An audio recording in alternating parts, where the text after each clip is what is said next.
in my discussion on Hindutva ideology as well as politics. And maybe in my critical reflection at the end, I would bring in the question of post-colonialism over again, because I always think that post-colonial method is a very important instrument in evaluating whatever post-colonial situation that we are confronting. So in the first part of my discussion, I will talk about Hindutva in terms of its historical legacy. Again, it's part of history, some kind of a historical construction. And I'm not, providing a, kind of, conventional historical background, but I'm trying to construct a particular ideological history of Hindutva in terms of its ideology and politics, and then come to the contemporary context of Hindutva in terms of how to understand Hindutva, both as an ideological stance as well as a political reality. And then I will also speak something about how Hindutva is connected to the larger process of globalization. And finally, I would talk a bit about BJP and the contemporary presence of Hindutva ideology in terms of Modi, not at length, but last critical remarks, and then finally some kind of a critical evaluation. So 3 or 4 aspects of my discussion. The first part is historical legacy. Now, we all know, this is not something new, we all know that Hindutva is a larger ideological, historical legacy. Although, as a specific historical political ideology, it emerged in the 20th century and came to prominence in the later part of the 20th century. This particular history, we all know that, it was in terms of V.D. Savarkar, that Hindutva, the term Hindutva, emerged. And there is a particular text around which, this particular ideology revolves. The most important and widely spoken about book by V.D. Savarkar, Hindutva, or Who is a Hindu. I don't want to get into a textual analysis of this text. I would just, try to provide a historical perspective, ideological historical perspective of Hindutva. So although, therefore, Hindutva as we know it today, as we understand it today, as we experience it today, is something that emerged in the middle part of or early part of the 20th century with the ideas of Savarkar. I think the intellectual legacy goes back to the 19th century. A lot of scholars who have worked on Hindutva, people like Jyotirmai Sharma, one of the most important scholar that I would like to highlight, has argued very convincingly that the 19th century history, of social reform, particularly in terms of what Dayananda Saraswati has argued, is probably the first, intellectual, ideological manifestation of Hindutva. It's not, Hindutva proper as we understand it today, because, what we call as the intellectual antecedents, that's the right word, the intellectual antecedents, the intellectual legacy. In terms of the legacy, I think Dayananda Saraswati becomes the first, intellectual or ideological expression of Hindutva. This is Jyotirmai Sharma. Jyotirmai Sharma's important book is Hindutva.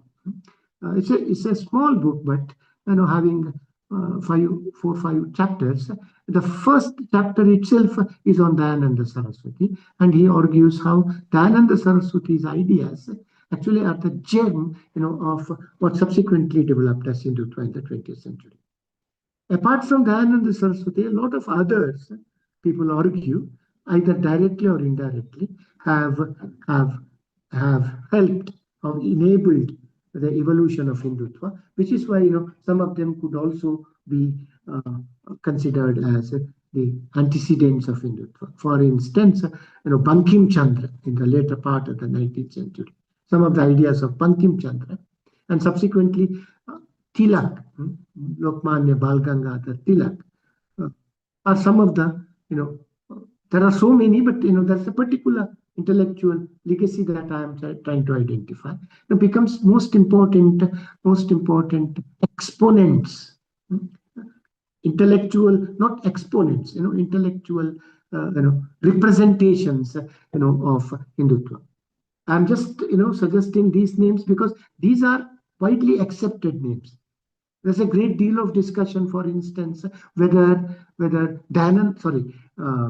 Aurobindo, is in some way the legacy of Hindutva. But there is a lot of disagreement about it. Or maybe, Vivekananda.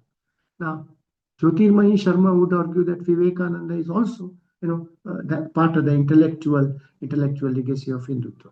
So I have left out some of those, highly debated and controversial because I don't know, because it's very difficult to actually bring them into the fold of Hindutva, whether Vivekananda or Aurobindo. So I am just listing out some of those conspicuous, everybody would agree, that this is the ideological line, this is the legacy. Dayananda Saraswati, Bankim Chandra, and in the 20th century, Tilak. Now, this is the legacy which culminates probably in the writings of Savarkar. Now, in this context, we also need to make a distinction between Hinduism and Hindutva. And this is a distinction which is well known, but it is also very important that this distinction need to be made. Although this is well known, everybody who begins to talk about Hindutva makes this distinction, and the way in which they distinguish might be different, but then this distinction is made, which is, I think, very important. Hinduism, to my mind, my own understanding, is a larger map of the cultural India. There are all kinds of traditions within this. Of course, people also say that Hinduism is a colonial construct. One of the post-colonial studies would argue that Hinduism is a colonial construct. There's nothing like Hinduism. There are all kinds of traditions. There are all kinds of philosophical, spiritual, religious traditions in India, and some of them are incompatible with one another, and that you cannot actually bring them together and say that this is Hinduism. Although this is a very feasible argument, that there is nothing like Hinduism, and that Hinduism is a colonial construction. There is a particular history, which we can say is a history of a particular kind of ideological development, which we can call as Hindu, a particular kind of ideological development. Because in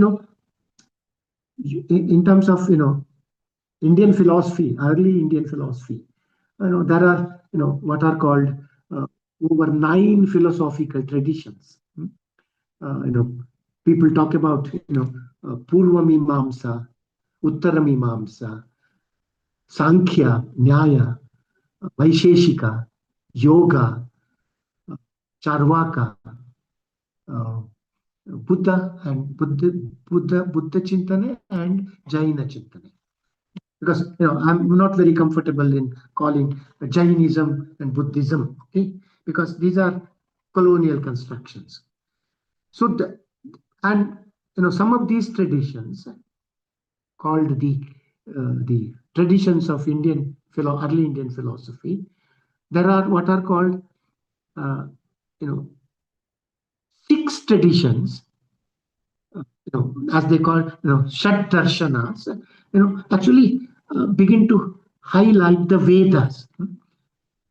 There is a Purva Mimamsa and Uttara Mimamsa, Sankhya, Yoga, Nyaya, Vaisheshika. These, because Indian philosophy has always this, two things together. Purva Mimamsa, Uttara Mimamsa, one kind of philosophical tradition. Sankhya, Yoga, another kind of philosophical tradition. Nyaya, Vaisheshika. These are two, but combined in one. The same way, Jaina, Bauddha, Charvaka, Lokayata. So this is the larger picture of Indian philosophy, spiritual as well as religious. If you take that, I think the first six are called Shat Darshanas. They basically premise their philosophical articulation on the basis of Vedas. Now, this particular tradition begins to develop and develop and develop in the subsequent periods. And today, we tend to call them as Hindu. So in a certain sense, when we say Hindu, we generally refer to the Vedic traditions or those traditions which begin to either directly or indirectly emphasize the primacy of the Vedas or the supremacy of the Vedas, both the primacy of the Veda as well as the supremacy of the Veda. That is to say that they derive their ideas, they rely upon, or their ideas begin to themselves begin to base themselves in terms of the supremacy of the Vedas, particularly Purva Mimamsa and Uttara Mimamsa. Sankhya, Yoga, Nyaya, Vaisheshika also talk about the Vedas, but not in the way in which the Purva Mimamsa and Uttara Mimamsa talk about it. So therefore, Sankhya, Yoga, Nyaya, Vaisheshika are not as much, emphatically premised on the Vedas as Purva Mimamsa and Uttara Mimamsa. Now, what happens, subsequent periods of India's, philosophical, spiritual, religious history, is that, they become, they are reconstructed, for example, in terms of Dvaita, Advaita, Vishishtadvaita. This particular tradition we call as Vedic. And this particular tradition becomes, most important component of, what we call today as Hinduism. So this complex history, is very, very important in terms of, understanding not only the cultural history of modern India, but also in terms of, cultural history of India rather, but also in terms of identifying, how Hindutva is different, or which part of, Hindutva is related to, these different, kinds of philosophical traditions. So 6 or 9, rather, Shat Darshanas, premised on the Vedas. Among them, 3 becomes most important, or rather 2 becomes most important. Purva Mimamsa and Uttara Mimamsa. And then the subsequent 3 interpretations of the Veda. This is the Vedic Hinduism. So we need to make a distinction between, the other kinds of Hinduism and this Vedic Hinduism. If at all we use the term Hinduism, which itself, as I already said, is problematic. So, Buddha, Jaina, Lokayata, these are also part of what we can call as Hindu fold, the larger Hindu fold. There's a complex history, coming into the 19th century. And then what happens is that there are different movements in the 19th century, different socio-religious reform movements, as we call them, socio-religious reform movements, which begin to very significantly reconstruct, these earlier traditions of Hinduism. And, for our convenience, we call them modern Hinduism. Maybe, Ram Mohan Roy, Ishwar Chandra Vidyasagar, Keshav Chandra Sen, many others, in the in Maharashtra. Pule, of course, is a great critic of this, rejects all this. This is a very different kind of a social reform agenda. But then there are, people like Tilak, people like Gokhale, people like many others, who begins to actually try to reconstruct, Hindu society, both Hindu society and so-called Hindu religion. So all this, the traditional philosophical system, subsequent reconstructions, and then, the 19th century social reform movements, they are part of what we call as Hinduism. So the early traditions, modern interpretations, and then the 20th century Hindutva. So there is a linkage. It's not that they are too different, but then we need to make a distinction between these different traditions and try to understand how Hindutva connects or not connects, with these traditions. Now, there is a major distinction between Hinduism, what we today call as Hinduism, and Hindutva, in the sense that, Hindutva is a political ideology. Make no mistake about it. Hindutva is a political ideology. It begins, or it is inaugurated in the specific historical sense of the term in the early part of the 20th century with Savarkar. So we cannot, bring all those, legacies of the 19th century into Hindutva. That's why, I said Dayananda Saraswati and not Ram Mohan Roy, not Vivekananda, at least as I see, not, any other, reform traditions except Dayananda Saraswati and the Arya Samaj.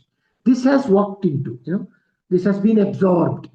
This has become a part of, what we in the 20th century call as Hindutva. And when they do, I think it's a political ideology. It uses religion. It uses the so-called cultural capital of India. The whole range of cultural, spiritual values. I call it as cultural capital. And it uses cultural capital, but it is not in any sense, cultural or religious. It is unmistakably a political ideology, emerges in the 20th century, and therefore as a political ideology, it represents a particular kind of nationalism. So it is a nationalist ideology, nationalist political ideology. And what kind of nationalism? People say, cultural nationalism, because it makes use of culture, Indian culture, cultural values. But I would say that it is not merely cultural. To call it cultural is, I think, something problematic, because all ideas of nationalism or ideologies of nationalism are cultural. There cannot be nationalism without culture, without an engagement with culture. Because I was saying, in the context of my earlier presentation, that there's a cultural India in discovery of India, Nehru's discovery of India. But Nehru is definitely not part of Hindutva. So it's not that, just because, you talk about culture, you begin to talk, you are a culture, a cultural nationalist. In fact, cultural nationalism is a misnomer. I would not personally call Hindu nationalism or Hindutva as cultural nationalism. It is, ethnic nationalism. It is because it constructs, a community, an imagined community called the Hindu, because there's nothing like a Hindu community, because in India we are divided into castes. There's no, if at all there is a Hindu, I think it is a 19th and 20th century political construction. Of course, there is a certain historical past which begins to talk about, the Hindu, but then I think that the term Hindu is a political construction and a colonial construction. So therefore, what is Hindutva? If you ask me to define it, I would say Hindutva is a political ideology. It is a political ideology of nationalism.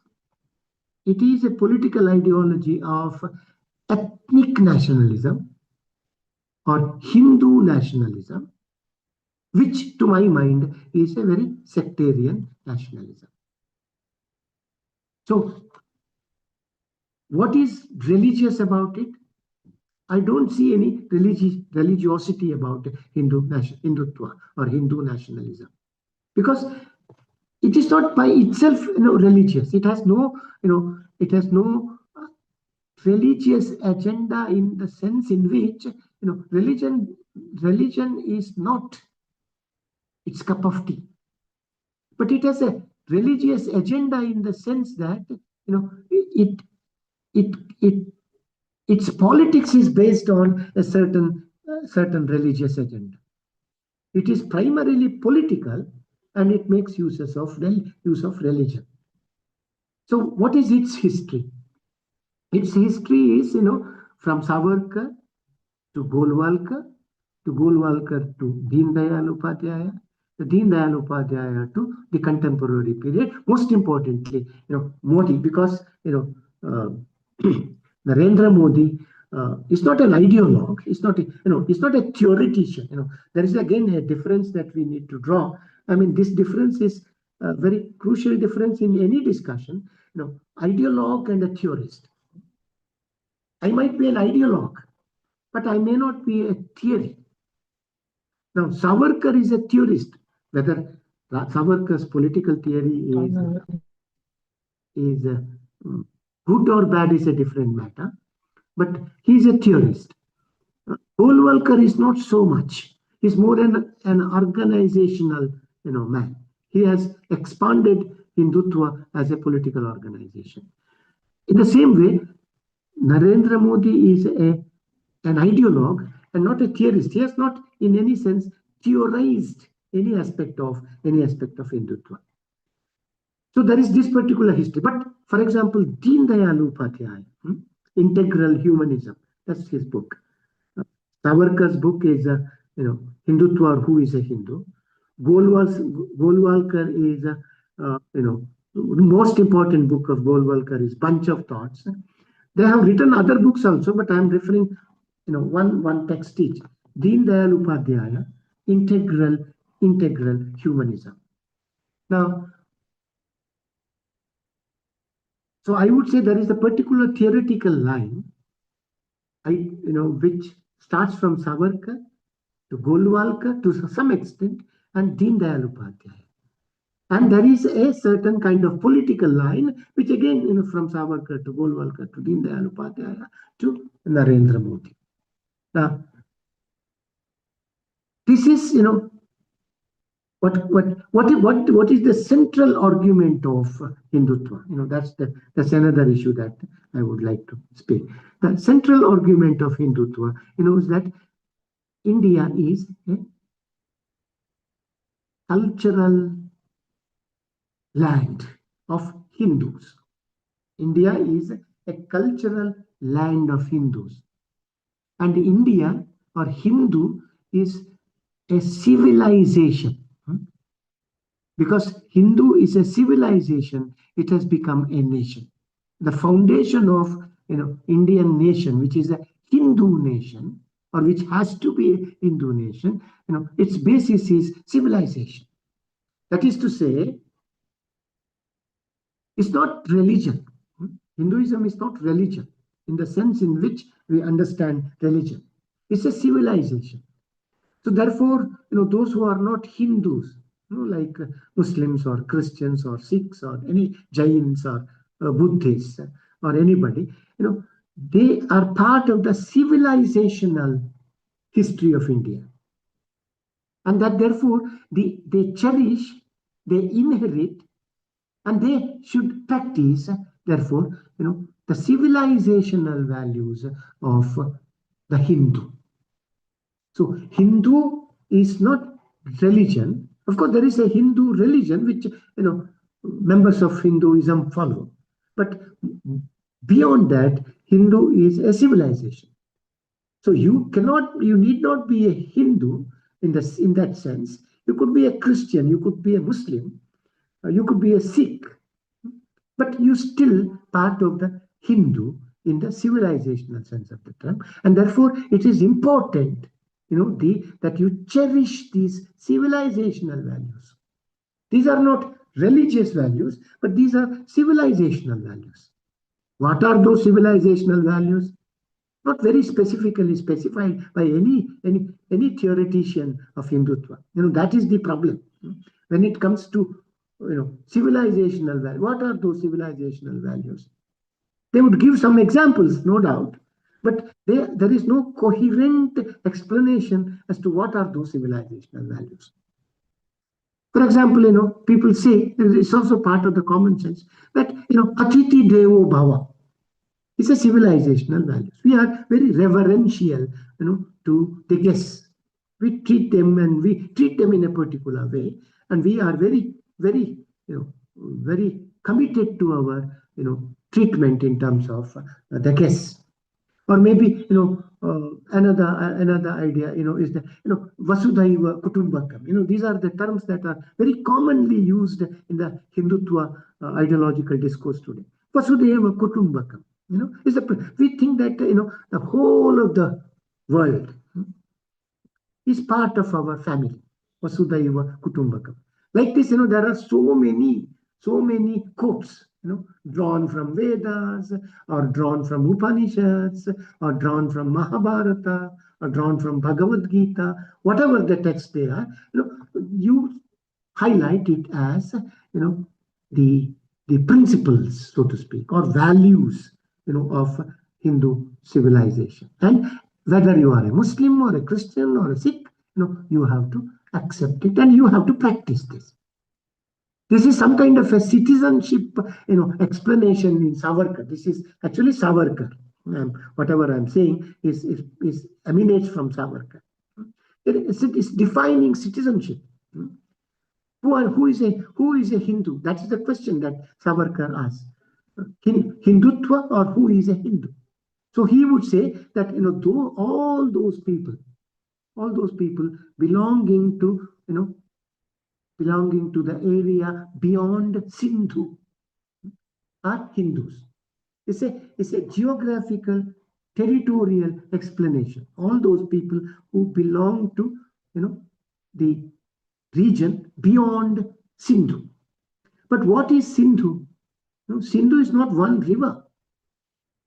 Because he talks about in his Hindutva, he talks about 7 Sindhus, Sapta Sindhu, from Sindhu river to Hindu Mahasagar, that particular region, from river Sindhu to Hindu Mahasagar. There are seven Sindhus. So, because he in fact, this is what is actually highlighted in Savarkar. Which are these 7? Gange cha Yamune chaiva, Godavari Saraswati, Narmada Sindhu Kaveri. These becomes the Sindhus. So there is a territorial cultural definition of Hindutva, which is civilizational. This particular region and this particular civilization. So, which is to say, Savarkar becomes one of those early thinkers in India who actually defines the nation, Indian nation, in terms of a clear idea of civilization and a clear idea of citizenship. Whether they are acceptable to us or not is a different question. So geography, the area, and civilization becomes which is the grounding of citizenship, becomes so important in Hindutva.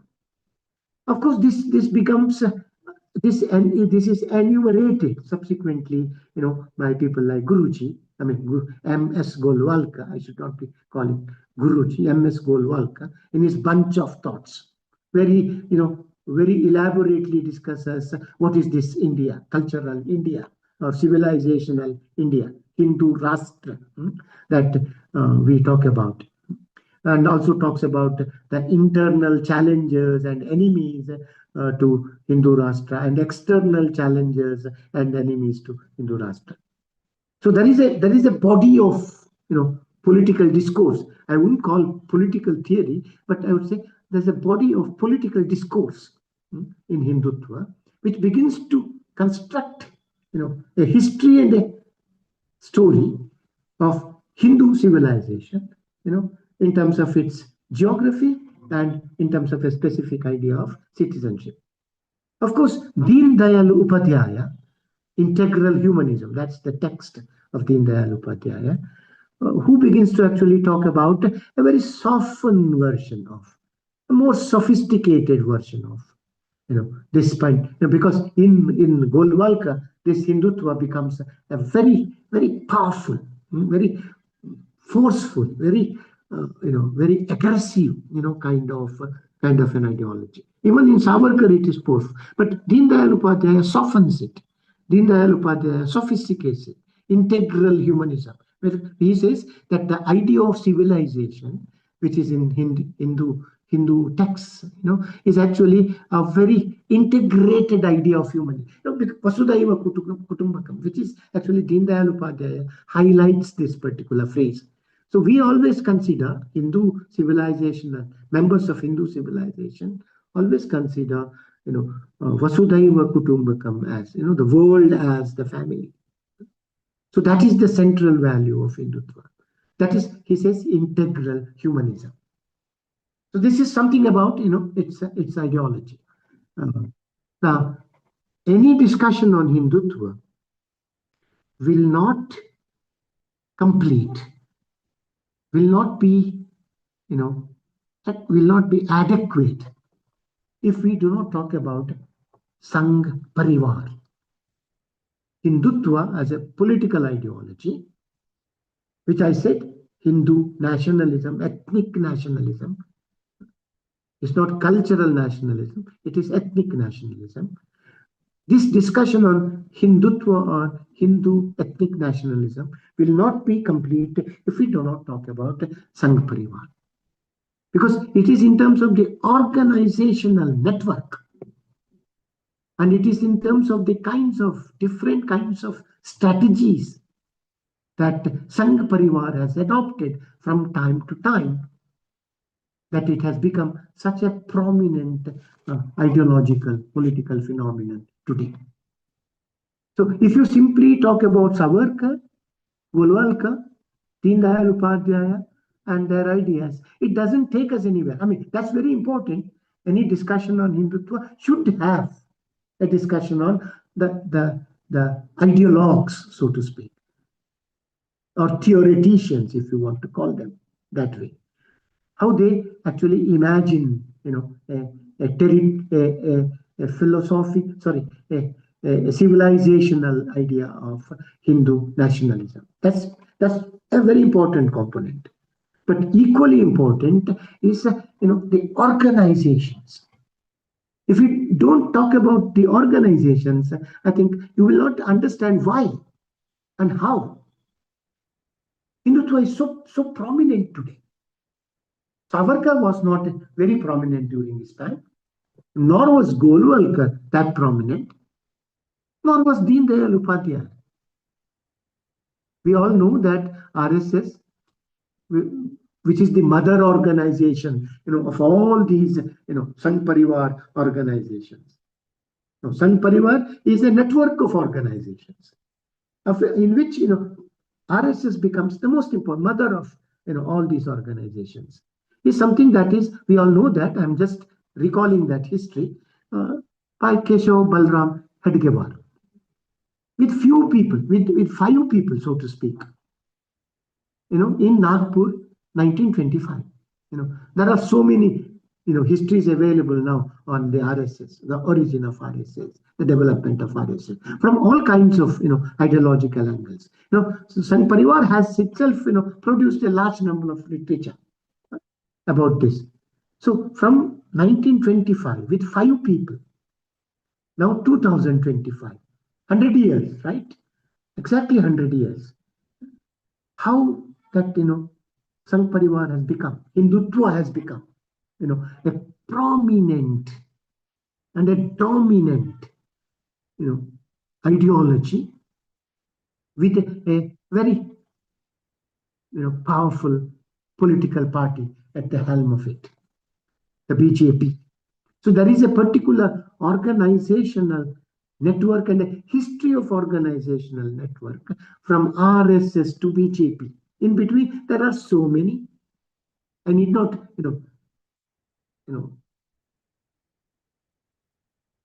I need not talk about each one of them, but like Vishwa Hindu Parishad. This is the trio now: RSS, VHP, and BJP. So between RSS, VHP, and BJP, there are so many other side organizations.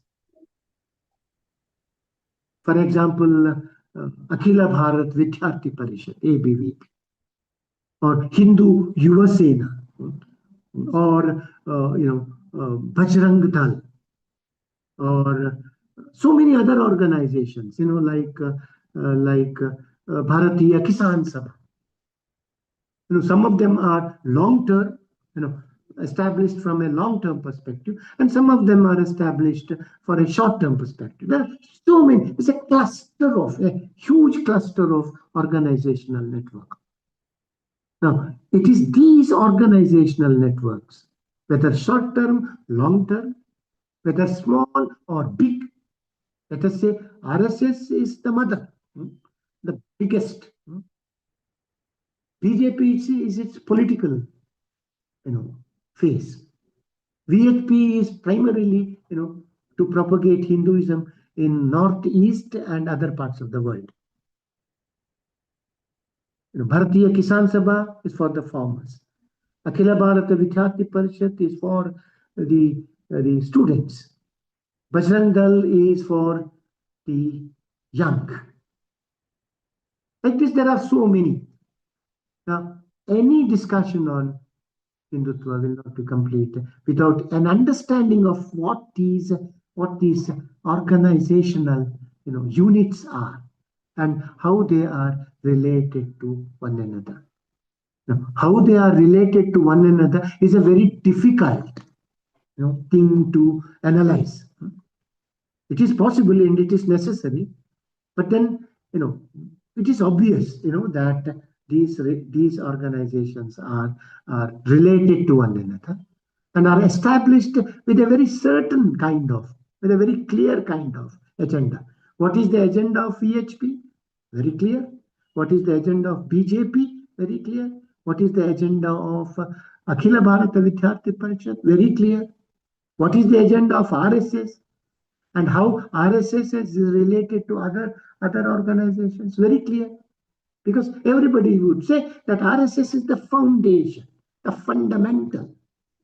Everything else is, expansions and enumerations of this fundamental. Now, this is something very important. And more you go into these organizational issues of Sangh Parivar, more you will understand what it is. Now, I said, there are big, there are small organizations, there are long-term, there are short-term organizations, and there are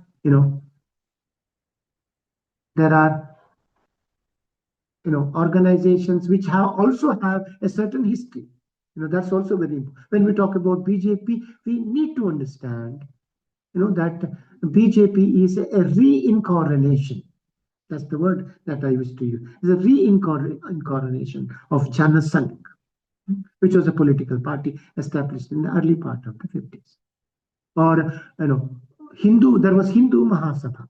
And a lot of the agenda of the Hindu Mahasabha was subsequently appropriated by the RSS.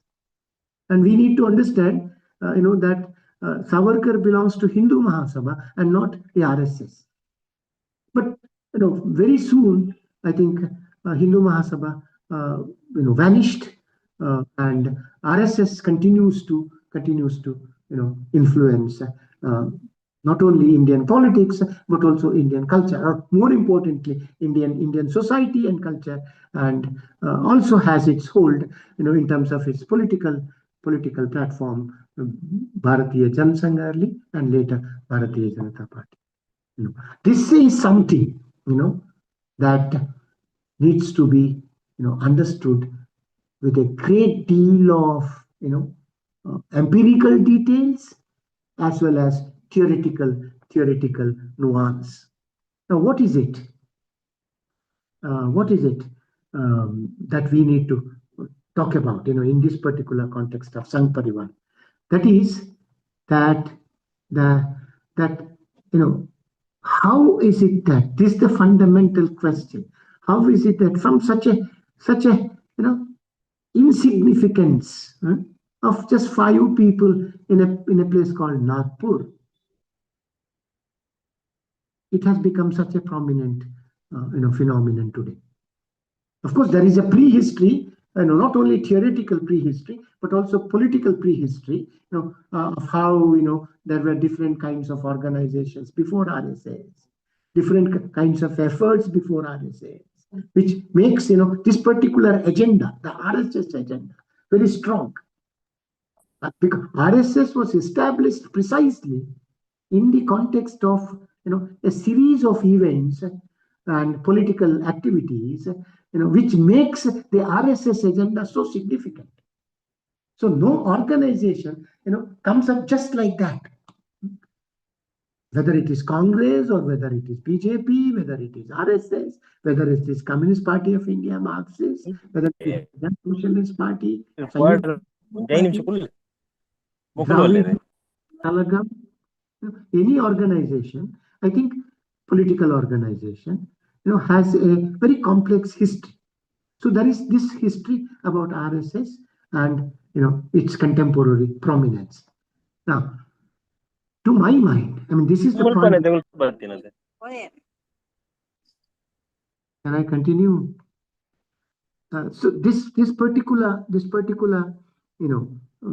aspect, that how RSS from such an insignificance, has raised to this kind of a prominence is a question that we need to continuously ask, because there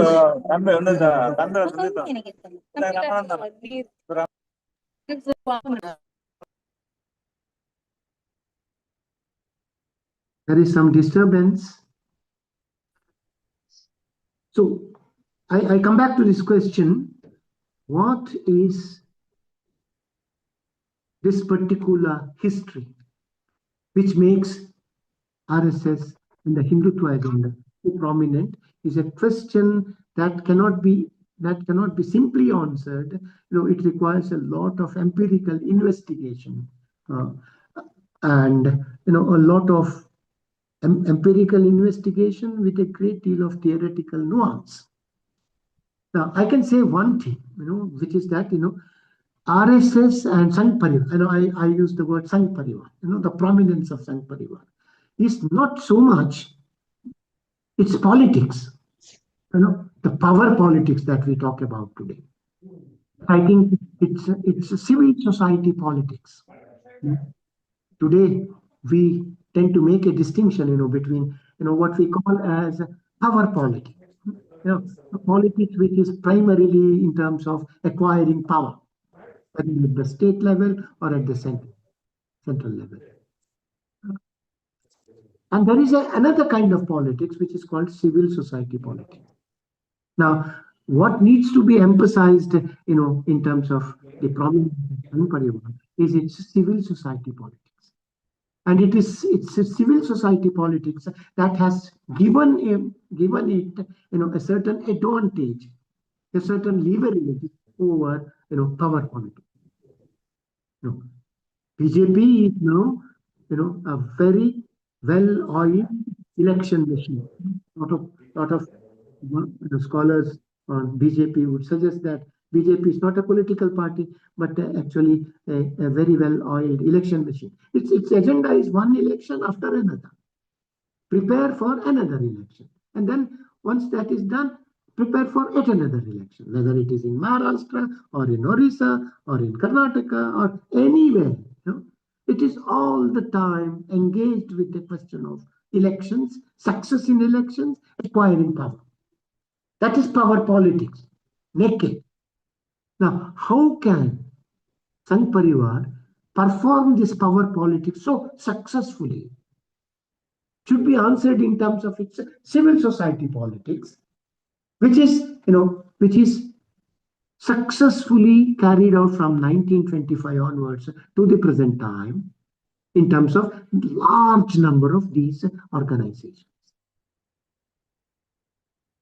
PHP, RSS, ABVP, Bajrang Dal, Hindu Yuva Sabha, this and that, and the innumerable kinds of programs that they conduct, the innumerable ways, strategies that they adopt in terms of capturing spaces in civil society. Now, therefore, I think that in order to understand what is Hindutva, apart from understanding their normative universe, I think we need to understand its civil society politics. It is a civil society politics in terms of regions, in terms of specific locations, in terms of distinctive communities. They have evolved strategies, and of course we know all that. That the social media, how is that BJP is Sangh Parivar is able to dominate social media. We all talk about WhatsApp University, and WhatsApp University is actually a product of Sangh Parivar's digital politics. Digital politics is also, in a certain sense, civil society politics. It captures your mind, it captures your thinking, it molds your thinking, it gives you an alternative history. It undermines leaders like Gandhi or Nehru or anybody from the secular front. It highlights people like Tilak and others, Golwalkar, Savarkar and others, as the most important leaders. There is a enormous, cultural, intellectual activities and strategies that Sangh Parivar conducts in terms of the civil society. It visits each mohalla, it visits each locality. It establishes something or the other in those mohallas and localities. It has a huge network, of people, who would actually monitor its social media propaganda. Unprecedented. Congress is not able to, actually provide an alternative to that kind of a social media management. So today is the social media management and civil society management, which are connected to one another. The kind of strategy that it adopts at the level of civil society and at the level of the social media. I think Sangh Parivar is such a powerful, and also it works its way through lots of our cultural sites, rituals, art forms. I don't want to give instances because there are so many. How it has actually captured art forms, how it has entered education, how it has entered festivals, how it has transformed the otherwise very regionally specific festivals into a larger demonstration of Hindutva. Now this is a huge story with lots of layers. How from the level of family to the level of social media to the level of the nation. There is a whole range of tactics and strategies that are adopted by Sangh Parivar, which makes it such a powerful. So what we see is the political power that it exercises, whether at the center or at the state level. But what needs to be understood what needs to be highlighted is civil society politics, which has actually given them that enormous position at the level of political power. So I think whatever one's ideological preference, I think Hindutva is an extremely interesting space to understand politics. Now, political theories, political scientists, political sociologists, whosoever they are, need to have actually historians, political historians, need to actually engage with this complex historical formation. I would call it historical formation of Hindutva. I have a last point to actually highlight, not much, but one, but because this is very important, that there is a nexus, there is an interface between Hindutva and globalization. If you just relook at how history of Hindutva has been regenerated in India, you will see precisely two histories. From 1925, proper Hindutva, intellectual legacy apart, from 1925 to 1990s, one history. And from 1990s onwards to the present, another history. These are two histories, obviously. Until 1990s, it was invisible. I mean, it was not conspicuous at all in Indian politics. But 1990s onwards, 1989 precisely, that's the year that I want to mark. Advani's Rath Yatra, and 1995, demolition of Babri Mosque, and ever since then, this is another history. Now we need to actually understand this history, not only in terms of its civil society politics, but also in terms of what has happened to the world on the whole. What we call as the process of globalization. There is an interface, there is a connection, ideological, political connection between Hindutva and globalization. These two things might appear very different. Globalization, we say, is an economic agenda, while Hindutva, people say, is a cultural agenda. It is not a cultural agenda, it's a political agenda. People might say all kinds of things about it. So, what is the connection? The connection is that, globalization is actually the expansion of capitalism. Globalization is another historical stage in the development of capitalism. Globalization is actually a very sophisticated name that its champions have given to a very crude and cruel development in capitalism, placing every national economy under a larger global market. This is its economics. So it's actually, yeah, if you study capitalism as an economic system, there are lots of them. One of which is studies in European capitalism by I forgot the author's name. I mean, so there's Marxist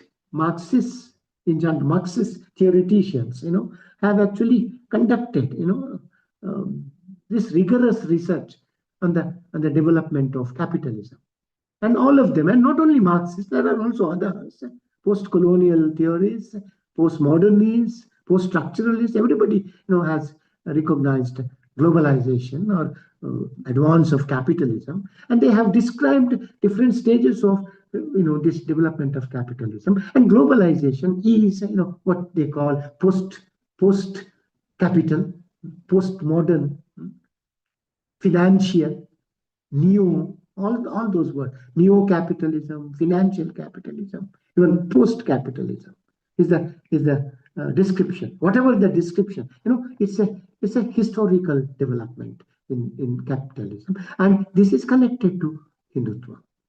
How they have come to prominence more or less the same time. 1992, is although 19, one can even talk about the pre-globalization period as some kind of a legacy of globalization. Ever since 1984, I think the process of globalization has started. So therefore, ever since the 1980s, I think that the development of Hindutva has also There's a regeneration. Samsung was a non-entity in Indian politics, but BJP is a very prominent entity. Of course, there is a generational shift, etc. But there is an interconnection, between what is happening in terms of global capital, in terms of financial capital, in terms of in terms of corporate capital. That's another word that is used, and what is happening in Hindutva. Now, Hindutva's cultural agenda, so-called quote-unquote cultural agenda, cultural political agenda, coincides with the global the economic agenda of globalization. So it is from that point onwards, 1990s onwards, to the present. I think there is an expansion, there is a consolidation, there is a coming into prominence history, of both, processes of globalization. Again, globalization is not one thing, there are processes, and the processes of Hindutva politics. These are two ideological phenomena and socio-economic and political processes, and the intersection between the two, interface between the two, the link between the two, needs to be studied. I mean, that's how I think the post 1990 or post, as they say, Mandir Mandal politics in India, the post Mandir Mandal politics in India need to be studied. I think Hindutva occupies a central place in terms of our understanding of what is happening to Indian politics, what is happening to Indian democracy, what is happening to the institutional framework of Indian democracy, what is happening to secularism, what is happening to multiculturality. Are we still the same multicultural society, or are we becoming more or less a very homogeneous society? This is a question that we need to ask in terms of our understanding of Hindutva. So this is the crux of the matter in terms of our engagement with post-colonial India. Not merely as a historical base, but also as a kind of a cultural, political mapping. I think we need to understand how, why, in what way Hindutva becomes prominent, and how and in what way it is connected to globalization, and as a result of which, what is happening. What is, as I said, what is happening to democracy? What is happening to our idea of India? I mean, this is very important. Sunil Kilnani's work, on idea of India, or Amartya Sen's, book on argumentative India. A very, very, very distinct kind of engagement with Indian history, and so many other works. Ashish Nandi's work on, illegitimacy of nationalism, or his, Rajiv Bhargava's work on secularism. Even, Rajini Kotari's work on democracy, because at the end of his, political, rather academic career, Rajini Kotari has produced a work called, Rethinking Democracy. Very, very interesting book. There are so many books today on democracy. This what is his name? Yeah, that's the title. Burden of Democracy.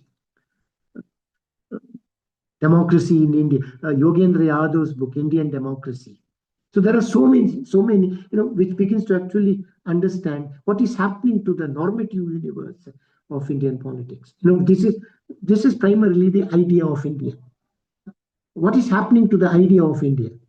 Which means what is happening to Indian nation or Indian society? What is happening to Indian democracy? What is happening to Indian secularism? What is happening to Indian federalism? These are, and why it is happening, and how it is happening.